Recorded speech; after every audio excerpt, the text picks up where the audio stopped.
All right, welcome to the Way of the Warrior. We're here to review UFC 124, GSP versus Koscheck. And so we're just going to get into the matches right away. First match was Thiago Pitbull Alves against John Howard. This was a pretty entertaining match. Thiago Alves came back bigger, faster, stronger than ever. Compared to the last two fights he had, which were tough matches. He had to fight, his last fight was John Fitch, and then before that it was GSP. Alves doesn't really have much of a ground game, specifically not much ground defense, but he showed it today though. Yeah, he looked real good today, real good. Howard was looking kind of stiff. Alves came out and did his thing. What are your thoughts? Yeah, Alves is just too skilled. Plain and simple. Howard was too stiff. He was pretty much a one-trick pony. He was just going for the knockout. Landing haymakers. Just trying to roundhouse, which has worked for him in the past. And Thiago Silva, he played it safe. He looked better than ever. His takedown defense was pretty good. People thought that Howard had to take him down in order to have a chance. Because Thiago Alves was clearly the superior stand-up fighter, and he showed it tonight. He's got a lot of talent. He just, GSP just made him look real bad, which makes everybody look bad. Right. Yeah. All right. So the next match it went a lot quicker than what I'm sure both of us expected, but quicker than what I expected. Joe Daddy Stevenson against Mac Danzig, and they were trying to build this fight as two Ultimate Fighter winners going up against each other.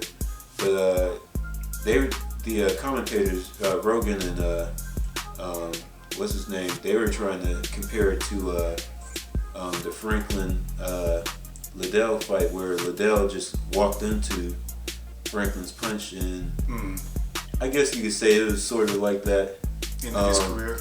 Yeah. Just like after Joe Stevenson probably ended his career. Yeah, being relevant. Yeah, but the big thing with that punch, when he fell down, he cracked his head on the canvas, and I think that's the main reason why the ref was Mary Glada. That was refing it. He stopped fights fast. Yeah, he stopped it right away. Do you think it was too fast this time around, or was it justified because he hit his head on the canvas? I really don't even care. To be honest, it was the most disappointing fight of the night. Stevenson he got caught with a ghost punch. I don't know. It don't even seem like it landed that hard. But I guess he got caught. I mean, it was on the button, I guess. But it's like you said. I think he landed on his head harder than the punch actually. True. Was landed, but true. Yeah. But who cares? All right. None of the two irrelevant in that division, in my opinion. All right. All right. Moving on. The next match was Jim Miller. Was coming in at 18-2 against Charles Oliveira, who is undefeated, and this was this got real interesting. They were both sprawling, and interesting for about 20 seconds. Yeah, Oliveira was trying to do a whole bunch of. Dude got legs. He's real lanky, skinny, like 5'10", 155, and he's trying to get Miller in a bunch of submissions, but it ended up working against him. Yeah. And he ended up submitting to a knee bar. What was your take on that 20 seconds? I guess whatever advice he was getting through the headphones when he was walking in didn't work. I don't know. He's very skilled. He's very talented, Oliveira. Mm-hmm. But Jim Miller, he's tough too. He's a solid fighter. He's tough. He might eventually get a title shot. If he wants another match. Yeah. He'll probably get that chance. But. Sean referenced to at the end of the match, Miller was trying to call out Frankie Edgar. Well, that is if Frankie Edgar can defeat Gray Maynard on the next time around. That'd be a good match. It'll be a good match. They're both about the same size. However, it's like the problem with that. I know what's his name isn't gonna fight him again. The Prodigy, BJ Penn. Oh. I mean that's not even a series anymore. Well, he's in a different weight class now anyway. Ain't he fighting 170 now for now? Well, that was for against Just Matt Hughes. Yeah, Matt Hughes. But yeah, he was talking about it, but that's not for sure. Well, he might as well. He don't want to have nothing to do with Edgar after that fight. Yeah, I mean, it could very well be possible. I don't want to see that. You know, provided Frankie Edgar beats Gray Maynard, that Jim Miller could be his next opponent. Yeah. Other lightweights like Kenny Florian, he's proved that he can, step up, when it comes to the big fight. He's a good commentator though. He's a good actor. Ben Stiller's. Yeah. Kenny Florian. Yeah. He's a good actor. Yeah, but maybe Jim Miller is next. But moving on, the next match, Sean McCorkle against Stefan the Skyscraper Struve, the solo 6'11" MMA fighter in UFC, and this went pretty much how I thought it would. I mean, Stefan Struve is a tough fighter. It's like the anorexic Kane. But McCorkle tried to get the submission like right away, but it's like just looking at some of Struve's previous matches, it's like he might not be the best fighter, might not be the strongest, but he always showed heart and he always showed some grit, and he's somehow able to fight his way back, into getting the victory, and it wasn't too much different this time around. Yeah, he was pissed off when he was red.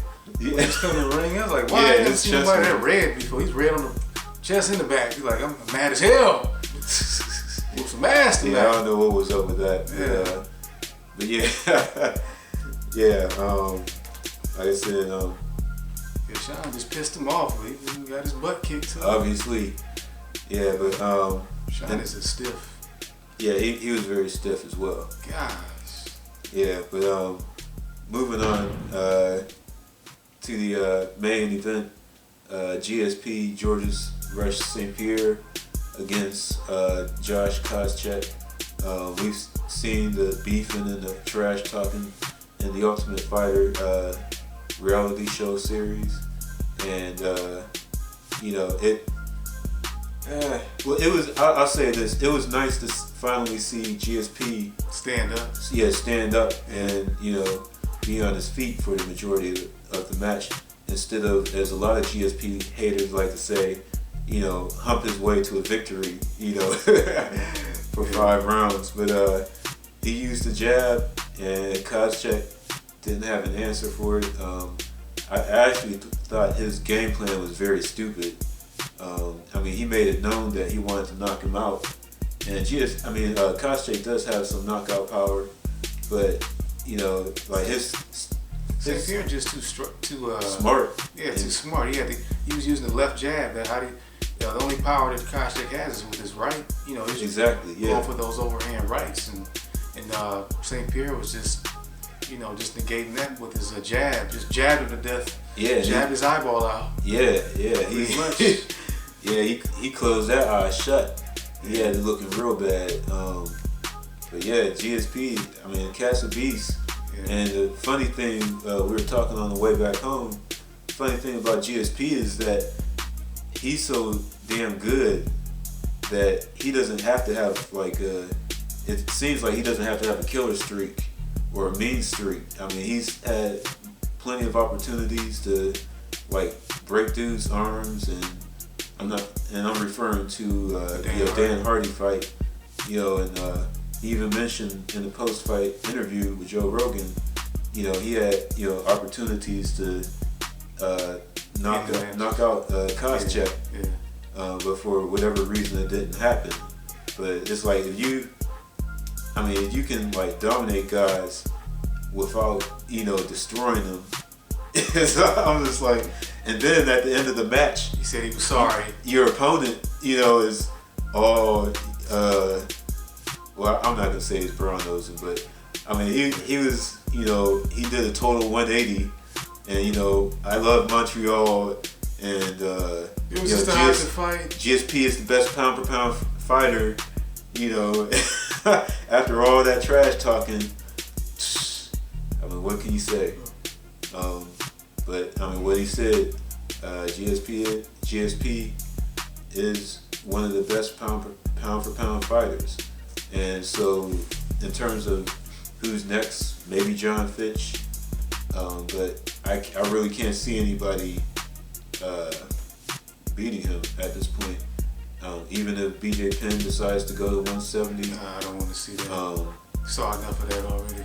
Yeah, I really can't see. So, of course, I mean, you think it's a Pacquiao Mayweather debacle, but I'd like to see GSP and Anderson Silva go at it. Maybe do a catch weight, or GSP just go up to 185. But that's something I really like to see. I think Silva would ultimately win. But that's, I mean, they're the two best fighters. And that's something that, I mean, hey, Dana White, make it happen. Well, you know, St. Pierre even said he would even consider that. Like if he goes through all the challengers at 170, and there's no one really left for him that, you know, the fighter that he thinks is, you know, poses much of a challenge, or gives him a, you know, a bigger challenge, a bigger focus, then he said he would actually consider, you know, fighting, you know, somebody like Silva at a catch weight. Okay. So he even said that he would, you know, he wants to be the best.